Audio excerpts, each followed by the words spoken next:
What's up, Trojans? Back with another Giants video. Unfortunately, it's negative news. So the Giants decide not to tag either Saquon Barkley or Xavier McKinney, and now we're approaching free agency. Like, it's coming up. It's very soon now. And the way things are shaking out, it doesn't look like either of these guys are going to be back with the team. Yeah, things can happen still, but it's not looking good if you want either of these guys back. And I would love both of them back. So this is terrible news for me. I really want Saquon Barkley back.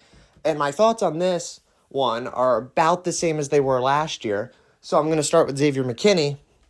I think he's a great safety and all. He was very consistent last year. He played, I think, all of the snaps last season, if not basically all of them. Very late into the year, he had played 100% of the snaps last season. So if just for a few more games after that, that continued to be the case, he would have. And he played really well late in the year. So it definitely makes a case to get a big contract. But I don't think the Giants are in the market to give him a huge contract because he hasn't been consistently an elite safety. He's been consistently a good or great safety, but I don't think he's consistently been elite. So I don't think the Giants want to give him top of the safety market money. Now, a franchise tag I think would have been warranted, but we're past that point now. If they had re-signed Saquon Barkley and tagged Xavier McKinney, even on the transition tag, that was pretty cheap. That was only $13 million a year. And top of the safety market is about $19 million a year. Now, Joe Schoen last year said the running back and safety market were similar as they were kind of down and they weren't the best markets. But that's a pretty cheap transition tag at $13 million a year. And using that, it could still result in the same thing that's about to happen. Xavier McKinney could go on to another team willing to offer him a better offer than the Giants want to give him. That's entirely what's about to happen anyway. So I'm shocked that the transition tag wasn't used on him. But I kind of saw this coming at some point last season. The Giants weren't doing that great. He was doing fairly well. It's a free agency year for him. And Joe Schoen doesn't seem like the type of guy that wants to shell out a ton of money at the safety position. I'm thinking they'll fix it somehow. Maybe a round 2 or round 3 draft pick, or just address it in free agency at a cheaper dollar amount, like $8 or $9 million a year, instead of paying Xavier McKinney like $15 million a year for 4 years, or even 5 years. So instead of doing that, I think Xavier McKinney is going to be let go, and it's really unfortunate because he is a great safety, I think. And he played great at the end of last year, getting a good handful of picks and just being a great team leader overall. I mean, being that consistent, playing all of the defensive snaps, that is impressive. But unfortunately, it looks like he's going to be leaving the Giants. And now that brings me to the other guy that unfortunately looks like he's going to be leaving the Giants. My favorite player on the team since Sterling Shepard left, undoubtedly, my favorite player on the team, Saquon Barkley. Apparently, Joe Schoen doesn't value him that much at the running back position. Because same thing as last year, I have no idea why a 3-year, $15 million a year deal is so out of the picture for Joe Schoen as the general manager of the Giants. It seems pretty simple to me, and if you're negotiating this out, you could probably get it down to $13.5 or $14 million a year. Maybe, if Saquon's pushing for 15, make it 15 with incentives on a year average. Same thing you do with the Daniel Jones contract. Daniel Jones, if he was playing elite and that contract played out, that could have been an almost $50 million a year deal. I think it was 48 a year average, basically with incentives. Like, that would have been insane if you started hitting all of those.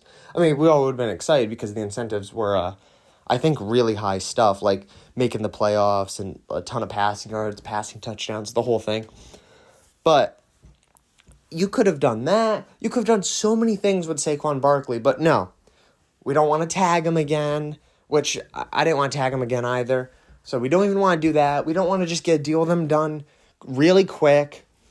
We're just dragging this whole thing out, and Saquon Barkley, I think, is actually more likely to be back with the Giants than Xavier McKinney, because I do see a scenario where Saquon Barkley goes out into the free agency market and another team is only willing to give him $13 million a year because of his injury history and the fact that he wasn't as good as he was in 22 as he was last season.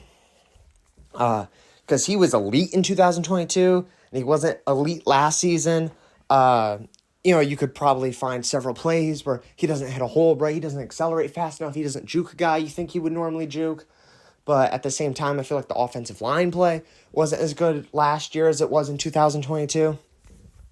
And all these factors, just Saquon Barkley being 1 year older really is starting to come into play at that running back market, because 30 is like, whoa, you're ancient at the running back position.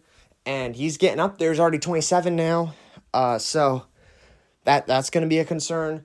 But I still think a 3-year deal with Saquon Barkley, 2 years guaranteed, so only 2 years guaranteed, so you could still get him out before he's 30, is very warranted.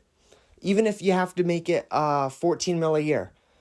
I think that's his market. I think that's fair. I think the Giants should give it to him. And the main reason even, I think his market is still at $14 million a year, which is where I thought it was last year. Last year, I would have been willing to give him 4 years to cover, the most recent 2023 season as well.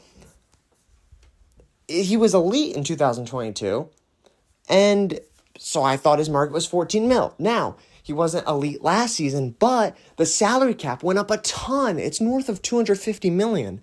So $14 million on one great running back doesn't seem like a huge ask. And the way it would get doled out with the contracts and everything, it'd be like $10 million this year and then probably $15 million next year. And then that would be all you would guarantee, except for maybe like $2, maybe $3 million on top. So you could cut him and only have to pay him $2 or $3 million for, the third year when he would be 30. And that would be dead cap then. Yeah, whatever. I think it's worth it. I think Saquon Barkley has done so much for this team. The least the Giants can do is give him that small contract and just, kind of say thanks for all the years that he's been with the Giants. Not that they hadn't been paying him before. He was one of the higher paid running backs, being picked second overall. That is a pretty solid draft position for a running back, and it has resulted in a decent salary for him. But I think re-signing him at the rate slightly above what the franchise tag would be is very warranted, especially since the cap went up a ton. The Giants are basically swimming in money right now because of the cap. It went up that much. This free agency period could be wild with some of the contracts that get doled out. It's, I think, going to be kind of the inverse of the COVID year, where the Giants were one of the only teams that made a big splash in free agency. And unfortunately, it was with signing Kenny Golladay. That didn't really work out. But then the year after that, when the cap made a sharp recovery and the NFL started getting, some pre-deals done that guaranteed that the cap would go up over time, contracts returned right back to normal with a little bit of bonus even. So I think Giants are in a great position to just simply re-sign Saquon Barkley, but it doesn't seem like that's going to happen since a deal isn't done yet. They didn't tag him, and free agency is only next week. He could be signed with another team. That report could come out as early as like Monday. It's too soon to lose Saquon Barkley on the Giants. He's just done so much for the team. He's been such a great running back to have. Yeah, the injury history kind of sucks. He could have done a lot more if he wasn't injured, but he recovered extremely well in 2022. So I have no reason to doubt that with a slightly better offensive line, he would have done way better last season. And he almost had 1,000 rushing yards last season. Like, for that big of a downgrade, still almost getting 1,000 rushing yards, and he missed time last year too. I just feel like he should be back with the team. I feel like everything screams that he should be back with the team. And I think he should have been back with the team in 2022 as well. I made another video just like this about it, actually. It's scary. Similar it is. That we're just having the same conversation 2 years in a row. But last year, my big thing, as it was approaching the franchise tag deadline, was if you sign Saquon Barkley, give Saquon Barkley whatever he wants. Even, let's say they signed him to 4 years, $15 million a year. I think that's more than what he wants. I think he would settle at 13.5, $14 million a year still. I thought he would have signed for that last time. I think he would sign for that this time. I think the market is the same both times because the cap is way higher. Even if his market might be lower, the cap's higher, so it evens out.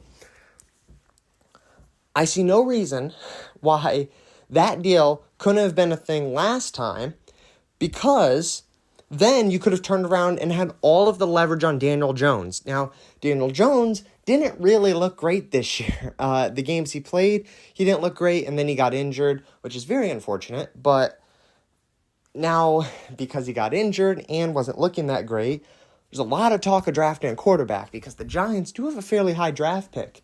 And it wouldn't cost them a ton, all things considered, if you get an elite quarterback, to move up. Could move up to 3 if the right guy is there on draft night. You could move up to 1 if you're willing to leverage a few things. You can move up to 2, but I think Washington has that pick, and trading with a division rival isn't normally the best move. So 1 or 3. You could move up to 1, get your favorite guy, maybe Caleb Williams, or you can move up to 3, hopefully snag Jay and Daniels. That's what I'd like, personally. Or, stay at 6, hope you get a guy like Malik Neighbors, and just try to ride with Jones for another year. I feel like those are the 2 best options with the cards you're presented. And in either of those scenarios, your best option, in my opinion, is to have a solid running back like Saquon Barkley there. It would help Daniel Jones look better still, and having a running back like Saquon Barkley helps every quarterback. It would help any new quarterback as well. And last time, if the Giants got Saquon Barkley's deal done, they would have had all that leverage on Daniel Jones. All of the leverage. Because then they could have franchise tagged him. And if the Giants franchise tagged him last season, he'd be on the chopping block this offseason instead of being forced to bring him back. And then even having to take a dead cap hit if they don't like him this time, or if they actually do go out and draft a quarterback in this draft. There's going to be a cap hit the year after even. So it would have been a better idea to franchise tag him at this point. Now, you could look at the other way even. Okay, the Giants were dead set on bringing Daniel Jones back on a multi-year deal. Okay, so Saquon Barkley signed to, they probably could have negotiated that a bit better, gotten that down a couple mil. I feel like Saquon's overpaid. Yeah, sure, whatever. Then you have all the leverage negotiating with Daniel Jones. You probably could have negotiated Daniel Jones down a few mil a year. You net even. I don't see why. So last time, I thought Daniel Jones' market was $30 to $35 million a year. He ended up getting $40 million a year on average. And the only reason I kind of liked it was because it was only a 2-year commitment. It's a 2-year commitment with year 3 still being a dead cap hit. So, could have avoided a little bit more of that if you had Saquon Barkley coming back. And then, if you could have actually negotiated Daniel Jones down more with the additional months to negotiate, would have been even. Maybe even saved yourself a few bucks. I mean, 40 down to 35 a year, that's $5 million. I was only asking you to add $3 million to Saquon's contract. Now, that would have been a bit of a gamble, because basically now you're saying, I'll give money to one player, hoping to negotiate another guy down. I see that logic as well. Which is why the fact that Saquon Barkley came back under the franchise tag at the time seemed like a solid scenario. Okay, we'll have Saquon Barkley back for 1 more year. He'll play well. We'll test the market. Hopefully the running back market goes up.